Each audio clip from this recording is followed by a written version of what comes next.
திருச்செந்தூர் முருகன் ஆசியோடு எல்லோரும் நலமுடன் வாழ நவ கிரகங்களையும் பஞ்சபுதங்களையும் வணங்கி சரவணபவ பரணி பாரதியின் அன்பான இனிய வணக்கம். இன்னைக்கு நம்ம பார்க்கக்கூடிய ஒரு அற்புதமான ஒரு காணொளி அப்படின்னா, கிழக்கு பார்த்த வீடு எப்படிப்பட்ட யோகத்தை உங்களுக்கு வாரி வழங்கும்.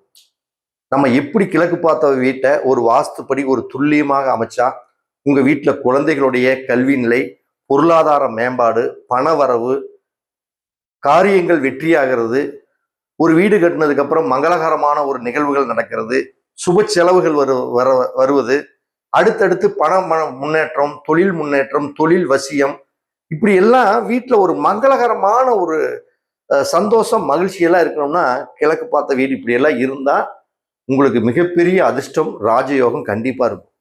அது எப்படி அப்படிங்கிறத நம்ம எல்லாத்து மாதிரியும் இந்த மூலையில இப்படி இருக்கணும், அந்த மூலையில அப்படி இருக்கணும், இப்படியெல்லாம் சொன்னோம்னா அந்த புரிதல் பார்க்குறவங்களுக்கு கொஞ்சம் கம்மியாக இருக்கும். அப்போ நம்ம ஒரு வரைபடத்தின் மூலமாக ஒரு வீட்டை நம்ம வரைஞ்சி காமிச்சோம்னா அதில் படிக்கட்டு எங்கே வச்சா யோகம், சமையல் ரூம் எங்கே வச்சா யோகம், இதெல்லாம் அழகாக பார்த்து தெரிஞ்சுக்கலாம். அதுக்கு முன்னாடி இடத்துடைய திசைகள் ரொம்ப ரொம்ப முக்கியம். இந்த வாஸ்துக்கு திசைகள் தான் ரொம்ப முக்கியம். அந்த திசைகள் என்பது டைரக்ஷன். ஒரு படம் எடுக்கிறதுக்கு எப்படி டைரக்டர் முக்கியமோ அதே மாதிரி ஒரு வீட்டை கட்டுறதுக்கு டைரக்ஷன் முக்கியம். டைரக்ஷன் தெரியாம வீட்டை கட்டவே கூடாது. அப்ப இங்க பாருங்க, திசை இங்க போடுறேன். இது கிழக்கு திசை, இது மேற்கு திசை, இது தெற்கு திசை, இது வடக்கு திசை. இப்படிப்பட்ட ஒரு திசை. இதுல ஒரு பிளாட் ஒன்று நம்ம வாங்குறோம். ஒரு சின்ன சைஸ், ஏன்னா இப்போ ஒவ்வொருத்தரும் பெருசா கூட வாங்கலாம். சின்ன சைஸ் பிளாட்டே நான் உங்களுக்கு போட்டு காட்டுறேன். ஒரு 40க்கு 30 அப்படிங்கக்கூடிய ஒரு பிளாட். 40க்கு 30னா பாருங்க, ஒரு தென்வடல்ல கிளமேர்ல ஒரு 40 அடி, அதே மாதிரி கிளமேர்ல 40 அடினா தென்வடல்ல ஒரு 30 அடி இப்படி இருக்கு. இது ஒரு கிழக்கு பார்த்த பிளாட்னா, ஒரு பிளாட்டுக்கு கிழக்கு பக்கம் ரோடு இருந்துட்டாவே அது கிழக்கு பார்த்த பிளாட் தான். அப்ப இப்படி ரோடு இருக்கு, இங்க பாத்துக்கங்க, இப்படிதான் ரோடு இருக்குது, இது ரோடு. அப்ப இப்படி ரோடு இருந்தா முதல்ல எப்பயுமே ஒரு வீட்டை கட்டுனா, நீங்க டவுன்ல கட்டுறது வாழ்க்கை வேற, கிராமத்துல கட்டுறதாலும் சரி, ஒரு அட்லீஸ்ட் ஏதாச்சும் உங்களுக்கு வாய்ப்பு கிடைச்சா ஒரு வீடு ஒட்டாம கட்டக்கூடிய வாய்ப்பு கிடைச்சா அது மிகப்பெரிய ஒரு அதிர்ஷ்டம். ஏன் ஒரு வீடு ஒட்டாம கட்டினா, ஆகாய தத்துவம் என்பது அந்த வீட்டுல ரொம்ப அற்புதமா இருக்கும். ஆகாய தத்துவம் எந்த வீட்டில் இருக்குதோ அந்த வீடு சுபிட்சமாக இருக்கும். வெளி பழக்க வழக்கம், பொருளாதாரத்துல முன்னேற்றம், அதே மாதிரி சுய தொழில மற்றவர்களுடைய ஆதரவு, பணவரவு இந்த ஆகாய தத்துவத்தின் மூலம் நிச்சயமாக உங்களுக்கு கிடைக்கும். அப்ப இப்படிப்பட்ட ஒரு இடம் இருக்குன்னா, இதுல திசைகளை நம்ம ஏற்கனவே இங்க போட்டுக்கிறோம், நீங்க பாத்துக்கலாம். கிழக்கு, மேற்கு, தெற்கு, வடக்கு, இது 40க்கு 30 அப்படின்னா, எப்பயுமே நீங்க ஒன்ன தெரிஞ்சுக்கணும். படுக்கை அறை என்பது தென்மேற்கு மூலையில் தான் முதல் படுக்கை அறை வரணும். 2வது படுக்கை அறை அப்படின்னா அது வாயு மூலையில வரலாம், சிறப்பு. 3வது படுக்கை அறை, அதாவது 3 படுக்கை அறை வேணுங்கிற பட்சத்துக்கு, நல்லா புரிஞ்சுங்க, வேணுங்கக்கூடிய பட்சத்துக்கு இந்த அக்னி மூலையை எடுத்துக்கலாம். ஆனால் அதிக அளவு அந்த ரூமை நம்ம பயன்படுத்தக்கூடாது. ஈசானிய மூலையை கூட நம்ம படுக்கை அறையா அமைச்சுக்கலாம். ஆனா ஈசானிய அறை குழந்தைகளுடைய அறையாக இருக்கணும், படுக்கை அறையா இருக்கணும். அல்லது தாம்பத்தியம் வைக்க கூடாத பெரியவர்கள், வயதானவர்கள், அப்படி இருக்கிற மாதிரி ஒரு அமைப்பு கூட ஈசானியத்தில் அமைச்சுக்கலாம்.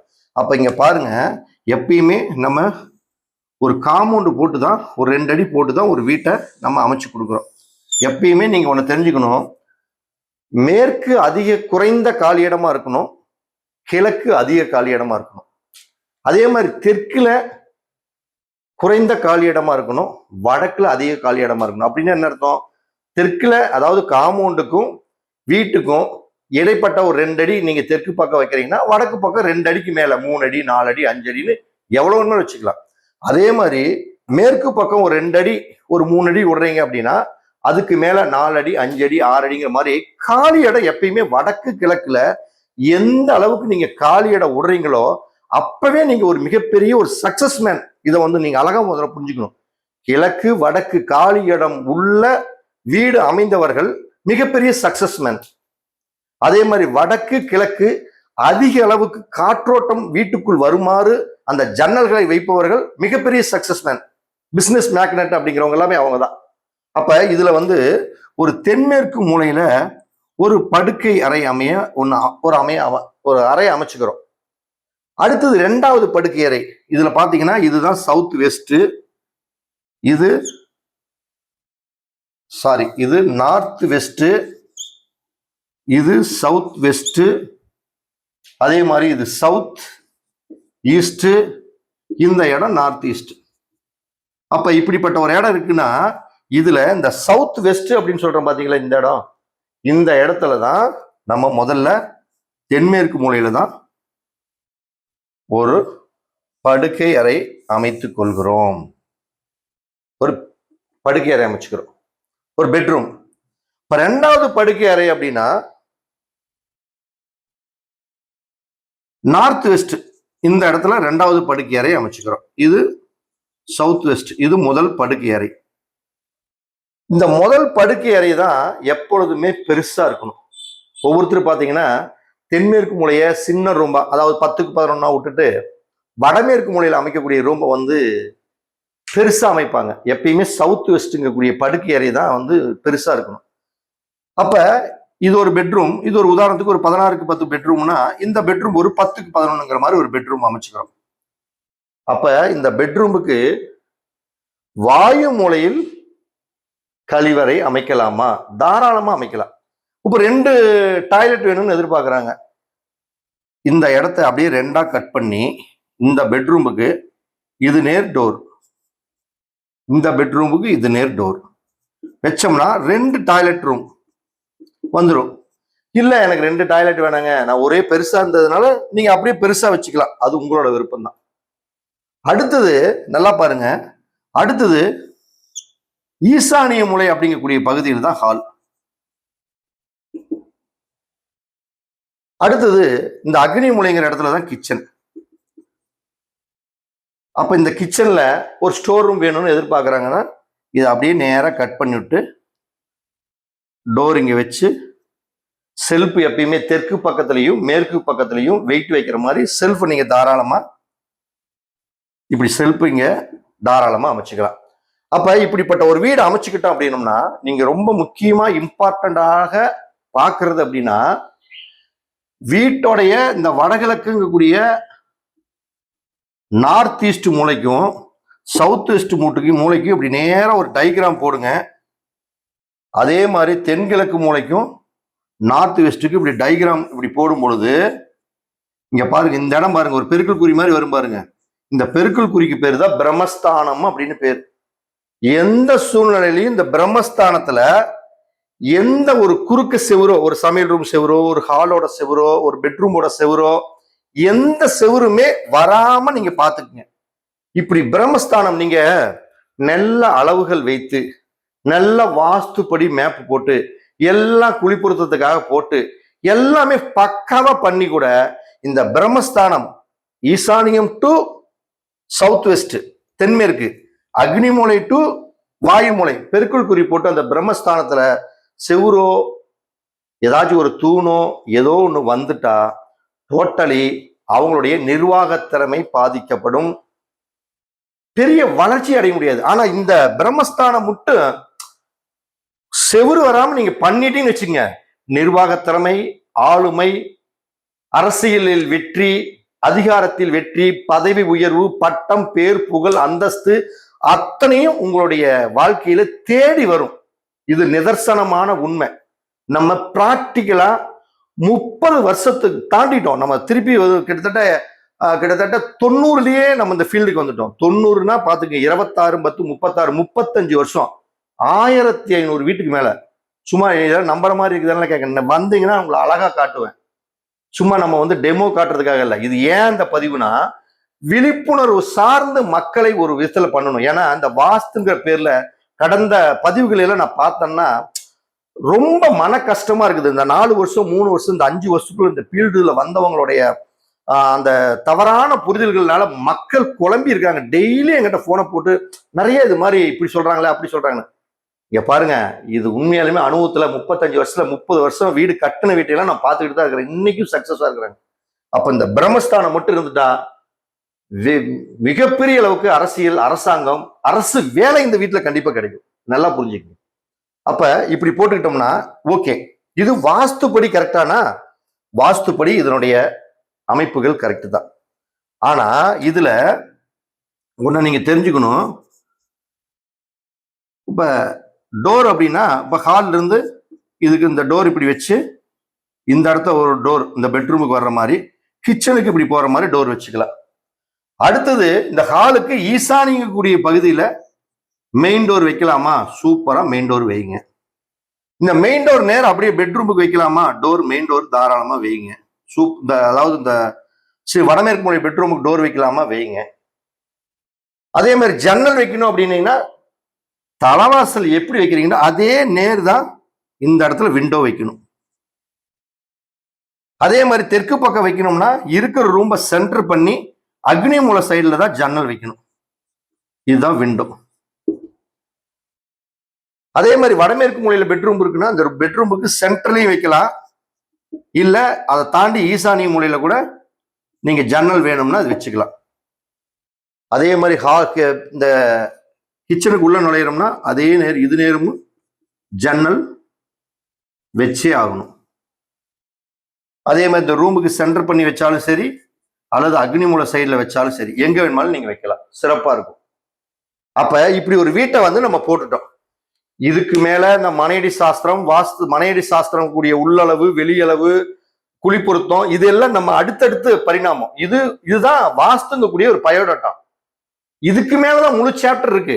நம்ம அதை வந்து நம்ம டெமோ பண்ணி காட்ட முடியாது. அது வந்து அவங்களோட இடத்துக்கு போய் இடத்துல நின்று அவங்களுடைய இடத்துடைய டைரக்ஷனை பார்த்து இடத்துக்குன்னு ஒரு பிரச்சனத்தை போட்டு இந்த இடத்துல பூமி சம்பந்தப்பட்ட விஷயங்களில் சல்லியம் ஏதாச்சும் இருக்குதா, இந்த இடம் வீடு கட்டுவதற்கு புகழ்பெற்ற இடமா, அல்லது இந்த வீடு வந்து நம்ம இந்த இடத்த வாங்கியிருப்போம், அந்த இடத்தினால் அவர்களுக்கு வளர்ச்சி இல்லையா அப்படிங்கக்கூடிய அந்த பிரச்சனத்தை போட்டு பார்த்துதான் அதுல எப்படி வீடு கட்டக்கூடியங்கிற டெக்னிக்கே நம்ம பார்க்க முடியும். அது வந்து இதுல நம்ம காட்டவும் முடியாது, சொல்லவும் முடியாது. அப்ப இப்படி எல்லாம் ஒரு வீடு அமைச்சிட்டோம். அப்ப கிழக்கு பார்த்த வீட்டுக்கு படிக்கட்டு எங்க போடணும்? படிக்கட்டு எங்க போடணும்னா அக்னி மூலையில தான் நம்ம படிக்கட்டு போட்டாகணும். இந்த அக்னி மூலைங்கிற இடத்துலதான் படிக்கட்டு போட்டாகணும்.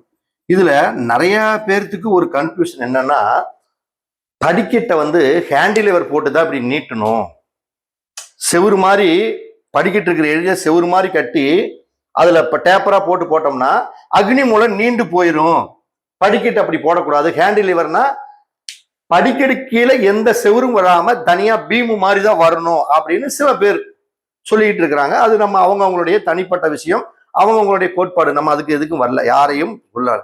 ஆனா அடியில செவுரு வரணும் தான், அடியில வந்து ஹேண்ட்லிவர் போட்டு தான் வரணும்னு இல்லை. நான் 30 வருஷத்துக்கு முன்னாடியே 100 வீடு கட்டியிருப்பேன். அந்த 100 வீட்டையும் பார்த்தாச்சு, 100 வீட்டையும் இது மாதிரி அமைப்பெல்லாம் கட்டி பார்த்தாச்சு. இன்னும் நல்லா சக்சஸா தான் சந்தோஷமா வாழ்ந்துட்டு தான் இருக்காங்க. அப்படியெல்லாம் எதுவும் இல்லை. ஆனா இதுல ஒரு டெக்னிக் என்னன்னா, அவங்க சொல்றது ஹேண்டிலிவர் நீட்டலாம்னா கீழே செவுரு வரலாமா? வரலாம்.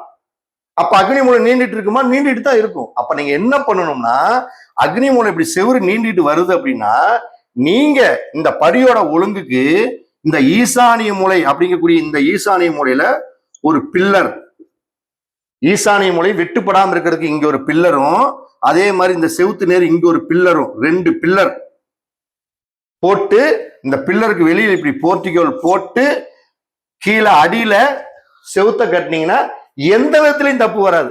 அப்போ ஒரு பக்கம் தப்பு வருதுன்னு என்ன அர்த்தம்னா, அடியில வந்து படிக்கடியில செவுரு வச்சு கட்டிடுவாங்க. ஆனா இந்த பில்லர் போடாம சும்மா இப்படி போர்ட்டிகோலுக்கு இப்படி நீட்டி விட்டுருக்குறது, இல்லைன்னா அட்டை போட்டுக்கிறது, இப்படி எல்லாம் பண்ணிடுவாங்க. அதுதான் அந்த அக்னி மூலை சம்பந்தப்பட்ட பாதிப்புகளை கொடுக்கும். ஆனா இந்த செவுத்து நேர் ஈசானிய மூலையில ஒரு பில்லர், அதே மாதிரி இங்க ஒரு பில்லர், 2 பில்லர் வச்சு ஈசானியத்தை வெட்டு போடாம ஸ்கொயர் பண்ணிட்டாவே அது வளர்ச்சி. அது நீங்க அங்கதான் இங்க பாருங்க, வாஸ்துல நிறைய டெக்னிக் இருக்குது. வாயால சொல்றது ரொம்ப ஈஸியா சொல்லலாம், யாரு பாடம் நடத்துறது ஈஸி, வாயில சொல்றது ஈஸி. ஆனா நடைமுறையில அதை செஞ்சு அந்த இடத்துல அந்த வீட்டுக்கு மேப்பை போட்டு டைரக்ஷன் பண்ணி சதிர்ச்சி கொடுத்து பண்ண முடியுமானா கண்டிப்பா சதிரிக்க முடியும். நீங்க ஒரு நீங்க நான் பெருமைக்காக சொல்ல, இது எதுக்கு சொல்றேன்னா விழிப்புணர்வுக்காக தான் நான் சொல்லிட்டு இருக்கிறேன். ஒரு வாஸ்து நிபுணரை ஒரு 1000 ஸ்கொயர் ஃபீட் 2500 ஸ்கொயர் ஃபீட் ஒரு வீடோட மேப்பை கொடுத்து என் வீட்டை கரெக்டா 90 டிகிரிக்காக எனக்கு சதிர்ச்சி கொடுங்க. சதிர்ச்சி கொடுங்க, இன்ஜினியர் செய்யற வேலை, வாஸ்து நிபுணர் தானே. மூலமட்டத்துக்காக எல்லா ரூமையும் சதிர்ச்சி பக்காவா மூலமட்டம் இருக்கிற மாதிரி 90 டிகிரிக்காக சதிர்ச்சி கொடுங்கன்னு சொல்லி பாருங்க. ஒரு 50,000 ரூபாய் கூட கொடுங்க அவங்களுக்கு, நான் தப்பே சொல்லல, கொடுங்க. சதிர்ச்சி கொடுத்துட்றாங்களான்னு பார்ப்போம். வாயில வாஸ்துப்படி சொல்றது ஈஸிங்க, ஆனா செய்கையில காட்டணும். நம்ம செய்கையில காட்டுவோம். ஏன் காட்டுவோம்னா 35 வருஷம் ஆச்சு இதே ஃபீல்டு. ஜோதிடம், வாஸ்து, மனையடி சாஸ்திரம், பிரசன்னம், ஜாமக்கோல், இப்படி இதுலயே அனுபவப்பட்டு டிப்ளமோ, அதாவது டிசி முடிச்சிருக்கிறோம். அப்ப இதுல டெக்னிக் எல்லாமே தெரியுது. அப்ப தெரியாத சில பேர் இந்த மக்களை குழப்பறனால இந்த மக்கள் பாவம் படாத அவசப்படுறாங்க. பாவம் அவங்களெல்லாம் மக்கள் மேலும் மேலும் நீங்க ஒரு விழிப்புணர்வா வேற லெவலுக்கு வரணுங்கிறதுக்காக தான் உங்களுக்கு தொழில் சார்ந்த என்னுடைய ட்ரிக்ஸை கூட நான் உங்களுக்கு சொல்லி கொடுத்துட்டு இருக்கிறேன். நீங்க இப்படி ஃபாலோ பண்ணி கட்டுங்க, மிகப்பெரிய அளவுக்கு சக்சஸ் ஆகலாம். சும்மா அந்த இடத்துல இது வரக்கூடாது, இந்த இடத்துல வரக்கூடாது அப்படிங்கிறதெல்லாம் சுத்தமான பொய். அதெல்லாம் நீங்க கண்டுக்காதீங்க. அதே மாதிரி ஒரு செப்டிக் டேங்க் போடணும். இப்ப கிழக்கு பார்த்த வீட்டுக்கு செப்டிக் டேங்க் அக்னி மூலையில போடக்கூடாது, வாயு மூலையில தான் போடணும் அப்படிங்கிறாங்க. Okay, right. இது ஒரு உதாரணத்துக்கு, சார் நாமக்கல்ல நீங்க எங்க இருக்கிறீங்க அப்படின்னா, சார் நான் நாமக்கல்ல இந்த பஸ் ஸ்டாண்டுக்கு பக்கத்துல அப்படிங்கிறது எல்லாரும் சொல்ற மாதிரி. ஆனா நம்ம சொல்றது என்னன்னா லொகேஷன். சார் உங்க செல்ல பாருங்க, லொகேஷன் தட்டி விட்டு இருக்கிறேன், அந்த டச் பண்ணி நேரா வாங்க, என் ஆபீஸ் முன்னாடியே உங்க கார் நிற்கும். இதுதான் லொகேஷன், இதுதான் நம்முடைய வாஸ்து. அப்ப நீங்க இந்த இடத்த போடணும்னா இது ஒரு 30 அடி. ஒரு உதாரணம் சொல்றேன், 30 அடி. 30 அடியில வீடு ஒரு 26 அடி கட்டிட்டாங்க ஒரு பேச்சுக்கு. அப்ப கிழக்கு பக்கம், அதாவது தெற்கு பக்கமும் 2 அடி காலி இடம் விட்டுட்டாங்க, 2.5 அடி விட்டுட்டாங்க. அதே மாதிரி இந்த வடக்கு பக்கம் 2 அடி விட்டுட்டாங்க, தெற்கு பக்கம் ஒரு 1.5 அடி விட்டுட்டாங்க. அப்படின்னா நம்ம வடக்கு பக்கம் வாயு மூலையில செப்டிக் டேங்க் போட முடியாது. அப்ப எங்க போடலாம்? அக்னி மூலையில தான் போட்டாகணும். அக்னி மூலையில இதுக்கு ஒரு டெக்னிக் வேணும். நான் 30 அடி இருக்குது, நல்லா புரிஞ்சுக்குங்க. ஈசானிய மூலையில இருந்து அக்னி மூலை வரை 30 அடி இருக்குதுன்னா இந்த 30 அடி 4ஆ பிரிச்சுக்குங்க. 4 7 28, 4 2. மொதல் 7.5 அடியில அக்னி மூலையில செப்டிக் டேங்க் போடக்கூடாது. 2வது வரக்கூடிய 7.5 அடி இருக்குது பாத்தீங்களா, இங்க செப்டிக் டேங்க் சூப்பரா போடலாம். சக்சஸா இருக்கு, நீங்க செஞ்சு பாருங்க. சும்மா செய்யாம அதை இதையும் சொல்லிட்டு இருக்காதீங்க. அப்ப ஒரு கிழக்கு பார்த்த வீடு அப்படின்னா அது சுக்கிரனுடைய ஆதிக்கம் உள்ள வீடு. ஒரு நல்ல பணவரவு வேணும், குடும்பத்துல சந்தோஷம் வேணும், திருமண வாழ்க்கை நல்ல சக்சஸா அடுத்தடுத்து போயிட்டே இருக்கணும், சுய தொழில வெற்றி அடையணும், பொருளாதாரத்துல மேம்பாடு அடையணும், குழந்தைங்க நல்லா படிக்கணும், குழந்தைகள் படிச்சு முடிச்சதுக்கு அப்புறம் ஒரு நல்ல வேலைக்கு போகணும். மொத்தத்துல நீங்க வீட்டுல சந்தோஷமா வாழணும். கிழக்கு பார்த்த வீடு உங்களுடைய வாழ்க்கையில சந்தோஷத்தையும் மகிழ்ச்சியும் இன்பத்தையும் தொழில் வசியத்தையும் கண்டிப்பா 100% கொடுத்தே தீரும். அது வாஸ்துப்படி நம்ம சொல்லக்கூடிய அமைப்புகள்ல கட்டிக்கணும். அதுக்கு என்ன தேவை? இடத்துடைய டைரக்ஷன். நீங்க கிழக்கு பார்த்து வீடு கட்டுறதுக்கு அந்த இடம் தகுதியா? ஒருவேளை கிழக்கு பார்க்கறதுக்காக நீங்க வீடு கட்டுறதுக்காக உங்க இடம் ஒருவேளை அக்னி மூலைக்கு இது பார்த்துட்டா அது தப்பா போயிடும். அதை நீங்க டைரக்ஷன் வச்சு திசை காட்டு கருவி வச்சு பார்த்தா தான் பண்ண முடியும். அதை தாண்டி வீட்டுக்கு இன்னைக்கும் சொல்றேன், வாஸ்து என்பது எது எது எங்கெங்க இருக்கணுமோ அதாவது அங்கங்க இருந்தா போதும், அவ்வளவுதான். ஆனா வீட்டுடைய வாழ்க்கைக்கு ஒரு பொண்ணு மாப்பிள்ளை எப்படி நீங்க இணைக்கிறதுக்கு ஒரு பொருத்தம் பாக்குறதுன்னு எப்படி சொல்றீங்க? ஒரு ஜாதகம் வந்த உடனே பொண்ணு மாப்பிள்ளைக்கு பொருத்தம் பாக்குறேன், இந்த நட்சத்திரத்துக்கு இந்த நட்சத்திரம் பொருத்தமா? தாலி பொறுத்து இருக்குதா, ரச்சி பொறுத்து இருக்குதா, கழுத்து பொறுத்து இருக்குதா, மகேந்திர பொறுத்து இருக்குதா, வசியை பொறுத்து இருக்குதா, ஜன பொறுத்து இருக்குதா, கண பொருத்தமா இருக்குதான்னு எப்படி எப்படி பார்த்த கோளாரா பாக்குறீங்க? அப்ப திருமணம்ங்கிறது சுக்கிரன் தான், வீடுங்கிறதும் சுக்கிரன் தான். அப்ப வீட்டுக்கும் இந்த வீட்டோடைய அளவுகளுக்கு பொருத்த வேணும். மன நல்ல மனையா, கருடனா, சிங்கமா, யானையா, பசுவா? வீட்டுக்கு வயசு ஒரு மினிமம் ஒரு 25க்கு மேல நல்லா இருக்குதா? வீடு கட்டினதுக்கு அப்புறம் யோகம் நல்லா இருக்குதா? வீட்டுக்கு கண்ணு இருக்குதா? வீட்டுக்கு உயிர் இருக்குதா? வீட்டுக்கு நம்மளுக்கு ஒரு வசியம் இருக்குதா? இப்படி எல்லாம் இந்த பொருத்தத்தை பார்த்து வசியத்தை நல்லா புரிஞ்சுக்கங்க. இந்த வீட்டையும் உங்களையும் ஒரு வசியத்தை படுத்திட்டீங்கன்னு வச்சுக்கங்க, உங்களை வீட்டுல உங்களை கொண்டு எங்கேயோ உட்கார வச்சு அழகு பார்த்துட்டு போயிருங்க. பண கஷ்டம் வராது, கடன் பிரச்சனை வராது, சக்சஸா இருக்கும். கட்டங்கள், நான் மீண்டும் சொல்றேன், கட்டங்கள் சரியில்லைனாலும், ஜாதக கட்டங்கள் சரியில்லைனாலும் இந்த கட்டிடங்கள் உங்களை உயர வைக்கும். அடுத்த பதிவுல நான் சந்திக்கிறேன்.